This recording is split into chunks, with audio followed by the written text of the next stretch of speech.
Selamat datang kembali bersama saya Farhan di video ketiga mengenai rendering. Untuk rendering ini menggunakan V-Ray dan saya menggunakan V-Ray versi 3,4.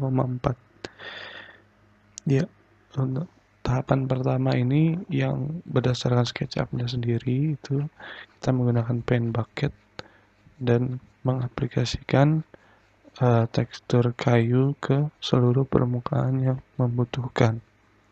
Dan kemudian untuk gagangnya ini bebas ya, sementara saya menggunakan color saja, mungkin color bebas D01. Nah kemudian karena dia itu berupa komponen, maka semuanya akan ikut menggunakan color yang sama. Nah kemudian kita posisikan kameranya sesuai, lalu klik render. Nah maka akan dihasilkan akan muncul window frame buffer yang menghasilkan gambar rendering sederhana karena belum kita melakukan editing lanjut. Pertama itu kita membutuhkan yang namanya infinite plane, artinya kita punya lantai yang luasnya itu tak terhingga sebagai landasan saja. Nah, saya contohkan lagi menggunakan render interaktif. Itu ada lantainya, dan untuk render interaktif ini ketika window aslinya itu kita geser, kita rotate, maka renderingnya itu akan real time muncul, tapi konsekuensinya penggunaan CPU-nya cukup besar persentasenya. Baik, kemudian akan kita lanjutkan lagi. Ini kita stop dulu ya supaya CPU-nya itu tidak terlalu besar penggunaannya. Kita akan ada yang namanya shadow. Shadow ini built-in langsung dari SketchUp-nya sendiri, bukan V-Ray. Dia itu nanti kita akan mampu melihat bayangan aslinya itu seperti apa. Dan dari bayangan itu sendiri sebenarnya ada settingan khusus. Jadi ada settingan khusus melalui yang namanya view toolbars. Kemudian pada bagian shadows itu dicentang. Nanti akan muncul di bagian atas itu bagian waktu dari jam 6.43 pagi sampai seterusnya 24 jam, dan juga di bagian kiri itu ada bulan dari Januari sampai Desember. Tapi karena kita itu lokasinya di tropis ya, sebenarnya lokasi matahari tidak jauh berbeda. Jadi ini untuk sesuai saja, tidak perlu memperhatikan lokasi geografis. Nah, nanti disesuaikan kira-kira bayangannya mau seperti apa. Misalkan saya buat seperti ini, ya. Lalu dimatikan saja toolbarsnya karena tidak perlu diedit lagi.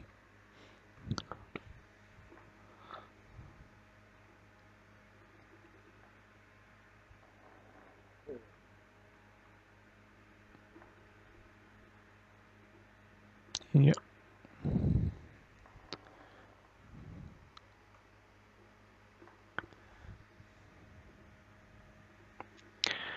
Baik, kemudian jika kita coba render ulang, nanti posisi shadow-nya akan sudah berubah. Nah, selanjutnya itu kita akan melihat masalah cermin, maksud saya kaca. Kaca itu sendiri kalau dari SketchUp-nya itu ada banyak ya. Yang saya gunakan adalah translucent glass gray. Nah, translucent glass gray ini bisa kita edit di dalam V-Ray, yaitu menggunakan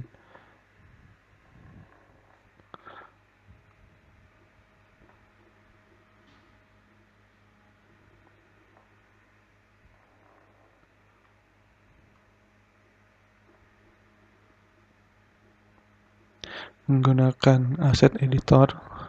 Nah, di sini ada daftar material atau tekstur yang pernah kita pakai dari awal sampai akhir. Nah, ketika saya pilih translucent glass gray, Itu nanti ada beberapa quick settingnya itu mulai dari diffuse color, terus reflection dan refraction. Nah, masing-masing itu artinya adalah warna, kemudian pantulan cahaya dan juga refraksi cahaya. Nah, di sini ada berbagai macam interaksi ya yang kita bisa lihat, misalkan sebagai kain dan sebagainya. Nah, dari kaca itu sendiri sebenarnya refleksinya uh, bebas ya. Cuma biasanya kita gunakan sekitar 2-30% mungkin. Dan refraksi sebenarnya ini antara warna dari hasil refraksi itu seperti apa? Apakah dia mampu mengantarkan cahaya yang berwarna apapun atau nanti seperti kedap cahaya gitu. Nah, kemudian kita juga bisa membuat material baru menggunakan tadi create material. Lalu ada yang namanya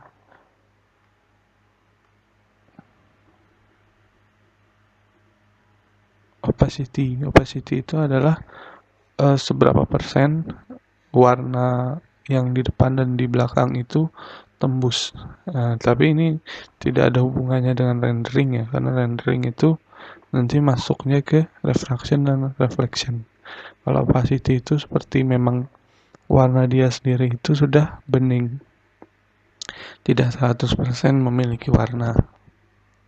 Dan di sini ada beberapa opsi yang mungkin agak advance, jadi saya tidak bahas di video ini. Nah, kemudian dari itu kan mengenai kaca.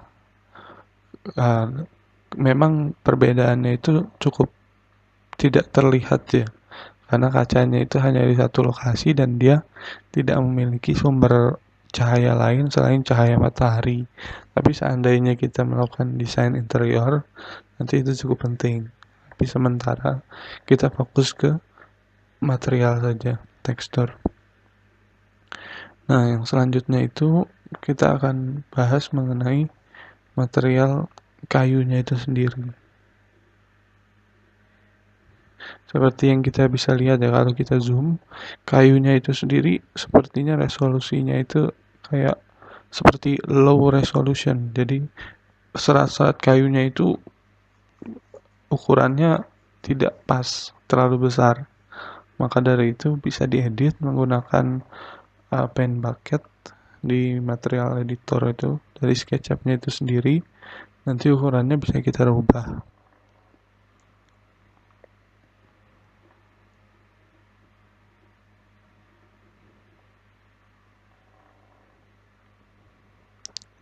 Nah, sementara kita edit di V-Ray, yaitu Cherry Original, bisa kita setting yang namanya bump. Bump itu adalah seperti tonjolan-tonjolan yang terjadi pada bagian yang berwarna lebih gelap. Jadi bump ini digunakan hanya untuk tekstur yang warnanya itu tidak merata. Jadi kalau hanya satu warna, bump itu tidak ada efeknya. Nanti kita pilih tekstur bumpnya seperti apa, karena kita hanya menggunakan tekstur dari aslinya, maka kita menggunakan bitmap asli dari warna kayu itu sendiri. Ya, tidak perlu diganti yang lain. Nanti untuk bagian yang berwarna lebih gelap itu akan semakin besar nilai bump yang kita inputkan, nanti semakin besar tonjolan yang terjadi. Nah, itu kita centang lalu bumpnya bisa diperbesar. Seandainya 6,99 itu terlihat seperti ada tonjolan-tonjolan di serat kayunya. Semakin besar nilai bump, maka semakin besar juga tonjolannya. Nah, seandainya kita gunakan nilai bump tadi 10, maka hasilnya itu sangat buruk ya, karena tekstur kayunya sudah rusak.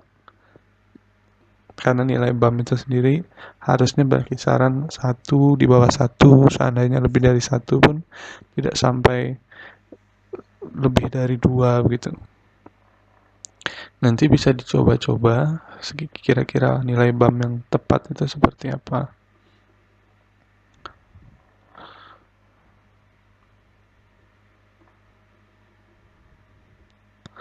Lalu kita coba lagi, sekali lagi itu menggunakan pen bucket yang tadi saya jelaskan. Itu ukuran dari kayunya bisa, tekstur kayunya itu bisa diperkecil sehingga dia lebih detail. Itu kan 180 cm, seandainya saya buat 90, dia seperti lebih mengecil. Lalu dibuat 10 itu sangat kecil sekali. Nanti dibuat sesuai keinginan saja, kira-kira yang baik, yang bagus berapa. Saya inputkan di sini 30. Maka semuanya itu menggunakan 30. Nah, kita render ulang. Nah, masih tadi kan BAM-nya saya inputkan 2. Itu masih terlihat agak jelek karena terlalu tinggi nilai BAM-nya. Kita ganti lagi ulang. Nilai BAM itu lebih baik di bawah 1, misalkan 0,5. Lalu kita coba render ulang. Jadi untuk proses texture editing memang perlu rendering berkali-kali ya. Nah, ini terlihat lebih baik. Teksturnya jelas, tetapi ada bagian-bagian yang sekilas itu terlihat lebih 3 dimensi permukaannya. Karena interaksi antara cahaya dan bagian-bagian BAM itu sendiri. Jadi cahayanya menjorok masuk atau keluar. Lalu kemudian setelah itu kayu kita selesai edit, tinggal kita mengedit bagian gagangnya, gagang pintu. Nah, gagang pintu itu sendiri sebenarnya kalau dilihat melalui hasil rendering itu sangat kecil. Yang hasilnya itu tidak terlalu jelas dilihat. Nah, kalau di video sebelumnya, di awal video saya menggunakan colornya itu di 01. Jadi kita lihat kalau di 01 itu seperti apa. Nanti untuk bagian kecil seperti ini sebenarnya editingnya tidak perlu terlalu fokus. Cukup kita masukkan saja reflectionnya sedikit supaya dia terlihat sedikit seperti metalik gitu ya, seperti aluminium atau seperti hasil yang sudah dipolish. Jadi seperti ada warna terangnya sedikit, meskipun nanti hasil akhirnya tidak begitu jelas.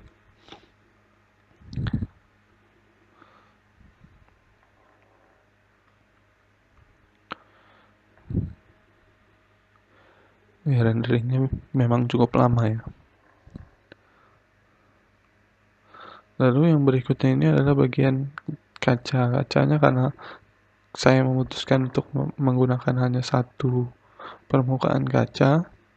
Nanti kita bisa editing dan fokus rendernya itu hanya di satu bagian, sehingga ketika kita mengubah satu tekstur atau apapun itu, ketika render ulang nanti yang dirender hanya bagian yang merah itu saja. Nah, ini kita bisa main-mainkan di sini nilainya. Misalkan refleksinya saya tingkatkan. Nah, nanti ketika kita render last, itu akan muncul di posisi yang sama. Kita hanya render di bagian merah itu. Bisa menghemat waktu dan nanti hasilnya terlihat ya. Kalau saya bisa melihat ada perbedaan sedikit antara yang bagian dalam atau di luar. Nanti mungkin ketika saya upload di YouTube mungkin agak kurang jelas ya.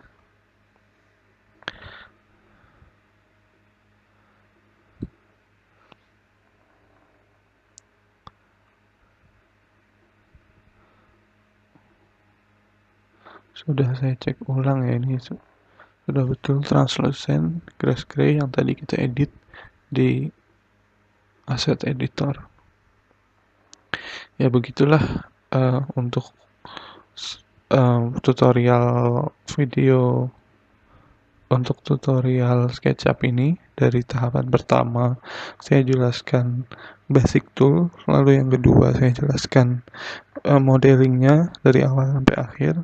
Saya mencontoh dari gambar furniture yang ada di Google. Seandainya saudara membuatnya berdasarkan desain yang sudah dituliskan atau digambar sketsanya, maka lebih baik karena lebih akurat ya. dan bahkan seandainya menginginkan detail yang sangat presisi, semua bagian-bagian kecilnya juga bisa digambarkan. Misalkan ingin menggambarkan bagian engselnya untuk menyambung antara pintu dan daun dan bagian utama mejanya itu sendiri, atau seandainya mau menggambarkan lubang kunci, seandainya ada kunci dan lain-lain, kakinya itu bisa diinovasikan sendiri. Lalu yang video ini yang ketiga adalah penjelasan saya secara sederhana mengenai rendering V-Ray. Memang sangat kurang ya penjelasan untuk V-Ray sendiri karena dia detailnya itu fokus eh, ke dalam cahaya. Jadi karena kebetulan ini saya hanya mengajarkan tutorial modeling, jadi saya tidak fokus ke dalam lightingnya, pencahayaan. Biasanya itu fokus ke digunakan di dalam modeling interior. Jadi seandainya saudara ingin mengupload gambar furniture dan lain-lain itu ke website sehingga banyak orang yang berminat, itu bisa juga digunakan V-Ray, tapi kita harus membuat ruangannya, membuat dinding, membuat lampu, dan lain-lain. Itu nanti seandainya ada pertanyaan lebih lanjut, mungkin bisa bertanya kepada saya. Seandainya saya bisa, saya jelaskan. Kalau saya tidak paham, nanti saya carikan video tutorial di YouTube mungkin yang lebih presisi, yang lebih akurat penjelasannya, yang jelasnya itu pasti durasinya sangat lama ya. Kemungkinan lebih dari 1,5 jam dan seterusnya. Terima kasih. Sekian dari saya untuk video tutorial ini, semoga bermanfaat dan bisa membantu mengembangkan UMKM bagian furniture, mebel, dan lain-lain. Terima kasih. Wassalamualaikum warahmatullahi wabarakatuh.